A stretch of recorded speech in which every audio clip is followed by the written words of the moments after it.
నమస్కారం, welcome to జనం కోసం జర్నలిజం న్యూస్.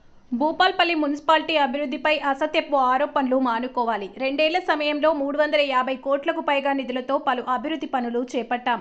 మరో 150 కోట్లతో వివిధ అభివృద్ధి పనులకి జీవోలు తీసుకొచ్చాం. అభివృద్ధిని చూసి ఓర్వలేక కొందరు నేతలు తప్పుడు ఆరోపణలు. రానున్న మున్సిపల్ ఎన్నికల్లో పట్టణ ప్రజలు మీకు బుద్ధి చెప్పడం ఖాయం. అన్ని వార్డుల్లో కాంగ్రెస్ జెండా ఎగరడం ఖాయం. భూపాల్పల్లి కాంగ్రెస్ పార్టీ కార్యాలయంలో నిర్వహించిన విలేకరుల సమావేశంలో ఎమ్మెల్యే గండ్ర సత్యనారాయణ భూపాల్పల్లి మున్సిపాలిటీ అభివృద్ధిపై కొందరు కావాలని అసత్యపు ఆరోపణలు చేస్తున్నారని, వాటిని తక్షణమే మానుకోవాలని భూపాల్పల్లి ఎమ్మెల్యే గండ్ర సత్యనారాయణరావు స్పష్టం చేశారు.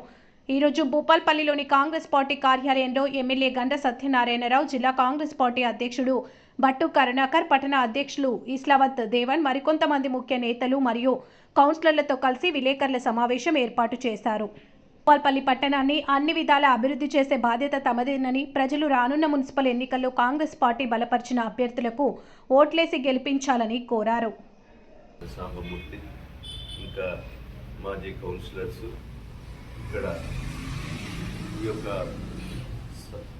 మీడియా సమావేశంలో హాజరైన ప్రతి ఒక్కరికి కూడా నమస్కారాలు తెలియజేస్తున్నాను. సోదరులారా, ఈరోజు మొదటగా వాళ్ళ ప్రభుత్వంలో పేపర్లో మంజూరైనటువంటి నిధులు నేను అది చెప్తలేను. మొత్తం కూడా ప్రభుత్వం మారిన తర్వాత రాష్ట్ర వ్యాప్తంగా కూడా జీవోలన్నీ క్యాన్సిల్ చేశారు. అందులో భాగంగా భూపాలపల్లి బైపాస్ రోడ్డు ఎన్నికల ముందు అడావిడిలో 87 కోట్ల రూపాయలు తెచ్చారు. ఆ 87 కోట్ల బైపాస్ రోడ్డును పేపర్ మీదనే ఉంది తప్ప దానికి ఫౌండేషన్ వేయడం కానీ, ల్యాండ్ అక్విజిషన్ కానీ ఏది కూడా చేయకుండా మారిన తర్వాత రాష్ట్ర వ్యాప్తంగా అడ్డగోలు శాంక్షన్ ఇచ్చినాయని క్యాన్సిల్ చేశారు. అది కూడా క్యాన్సిల్ అయింది. అదేవిధంగా ఒక 11 కోట్ల రూపాయల నిధులు ఎస్టిమేట్లు ఉంటే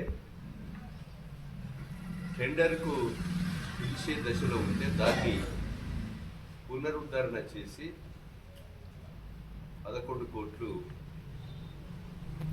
సీసీ రోడ్డు డ్రైనేజ్ మధ్యలో తీసుకొచ్చారు. అదేవిధంగా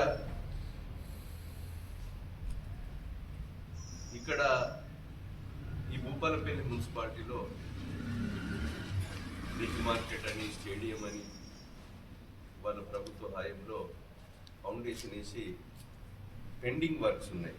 ఈ 2 స్టేడియం కానీ, వెజ్ నాన్ వెజ్ మార్కెట్, వాటికి కూడా ఎస్టిమేట్ వేయించి ఈరోజు ఆడిటోరియం అసంతృప్తి పనులకు 4 కోట్ల రూపాయలతో మంజూరు చేసి ఫౌండేషన్ ఇస్తాం.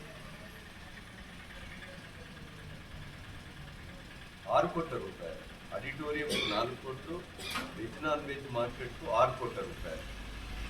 అంబేద్కర్ భవన నిర్మాణం కొరకు నేను శాసనసభ్యునైన తర్వాత 5 కోట్ల రూపాయలు మంజూరు తీసుకొచ్చాం.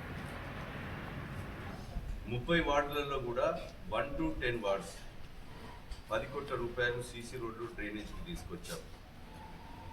అదేవిధంగా Ambedkar junction, Jayashankar junction, Rajiv junction, ఈ యొక్క జంక్షన్ అభివృద్ధితో పాటు షాపింగ్ కాంప్లెక్స్ కూడా చేసి మున్సిపాలిటీకి షాపింగ్ కాంప్లెక్స్ ద్వారా రెంట్లు వచ్చే విధంగా చేసి ఆదాయాన్ని పెంచే కొరకు 10 కోట్ల రూపాయలు ఈరోజు జంక్షన్ డెవలప్మెంట్లకు మంజూరు తీసుకొచ్చాం.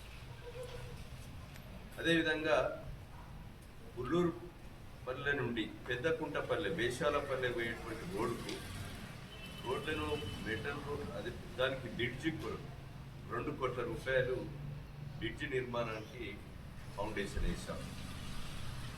అదేవిధంగా 10th వార్డులో శ్మశాన వాటిక లేకపోతే 1 కోటి రూపాయలు శ్మశాన వాటిక కూడా నేను నా జీవో ద్వారా ఫౌండేషన్ వేశాను.